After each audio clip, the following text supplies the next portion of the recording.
Sam res lahko kupiš kupenih pušk, pa pištol.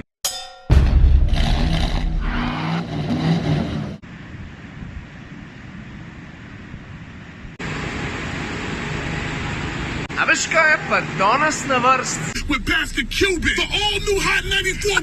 Poleg tega, da gremo pogledat, kako se bo končala 24-urna dirka, z Anžetom bo probala zaužiti malo tistega klasičnega American way of life. Komotar pripasi se. In seveda se nam je najbolj pameten zdel, da bi to naredila z Mustangom.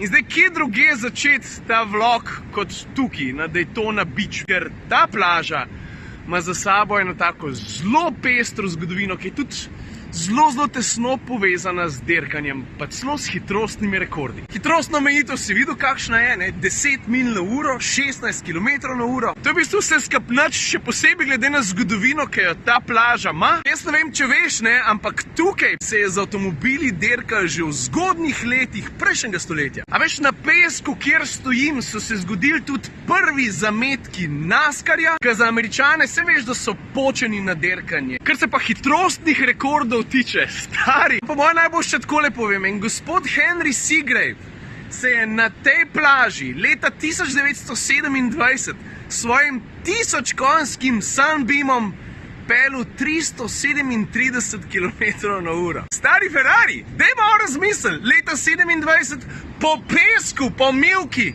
skoraj 340 na uro in vsega skupaj mislim, da je bilo na tej plaži postavljenih 15 svetovnih hitrostnih rekordov. A zdaj razumeš, zakaj je ta plac toliko pomemben, ne samo, kar se tiče svetovnih hitrostnih rekordov, ampak tudi nasplošno za ameriško avtomobilsko dirkaško kulturo. Na en način je to zibka ameriškega dirkanja. Zdaj se pa bomo pelati, prav? In kakšen je feeling pelati se po Daytona Beachu? Mislim, a veš, 16 km na uro, tako da tako razborljiv ni z Land Cruiserjem po namibijski plaži. Uživaš v tem, da razmišljaš o tem, kaj se je tukaj dogajalo 100+ let nazaj, tako da ja, malo drugač, ampak vsem ful fajn. Ampak pa so pa eni, ki tukaj sploh ne spoštujejo hitrostnih omejitev, to me pa malo razjezi, ampak mater je fajn videti.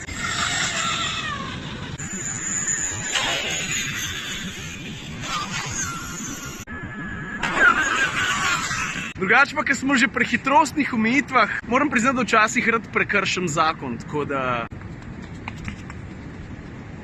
Zdaj pa, če se že gremo, ne, probati doživeti celotno ameriško izkušnjo, Mustang, to je ena plat, druga plat je pa bistveno večja, težja, pa konec konca tudi bolj požrešna, ampak vseeno zanimiva. Cadillac Escalade, hashtag roka čelo. Mislim, se bi bilo nefair ignorirati avtobus, če ga imaš možnost pelati, ne? Kje ima ta zver 4 žmigovce, stari? Ali je klej, na volanu, ko moj Golf trojka. Tak, priročen mest. Drugač pa tale ročka za predstavljati v Escaladu, ne?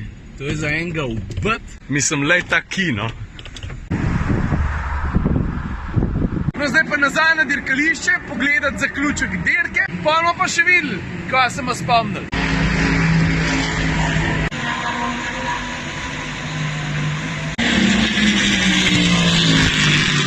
Američani si znajo narediti, da jim je fajn, pa naj to stane kokrče.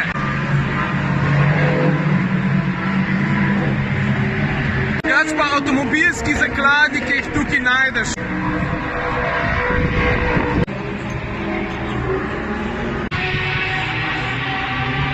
Na štantu od Continentala je en avto, ki mi je precej všeč, pa predelav ponovadi ne maram, ampak tale Ravšov Mustang, več kot 700 konjev, stari. No, dirka se počas, približuje proti koncu, še 10-15 minut. Jaz grem v bokse, da vidim, kako bo vse skupaj izgledalo tam.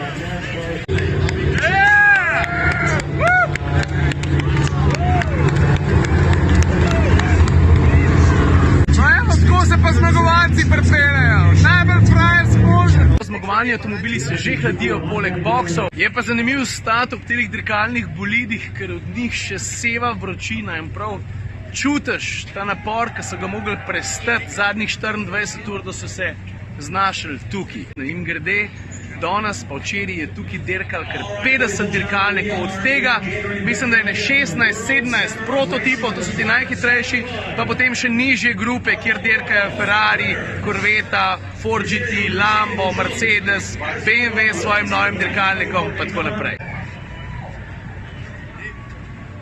A veš, kako so gume stiki? Kači gumi, ampak brez emancije. Drugač pa, kako zgleda dirkalnik od bliz, ki je ravno kar prestal 24 ur dirkanja?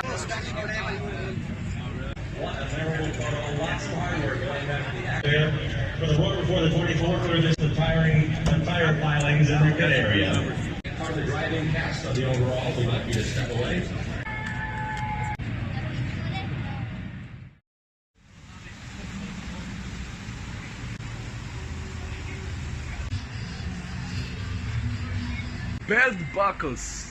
Kakšno pa vzel, a?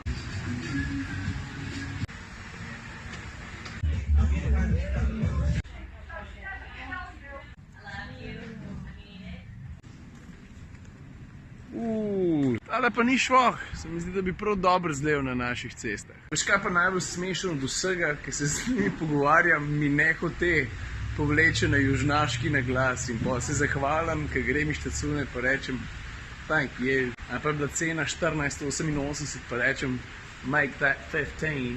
Now that is some funny shit. But I can't help it. Chevy pickup truck.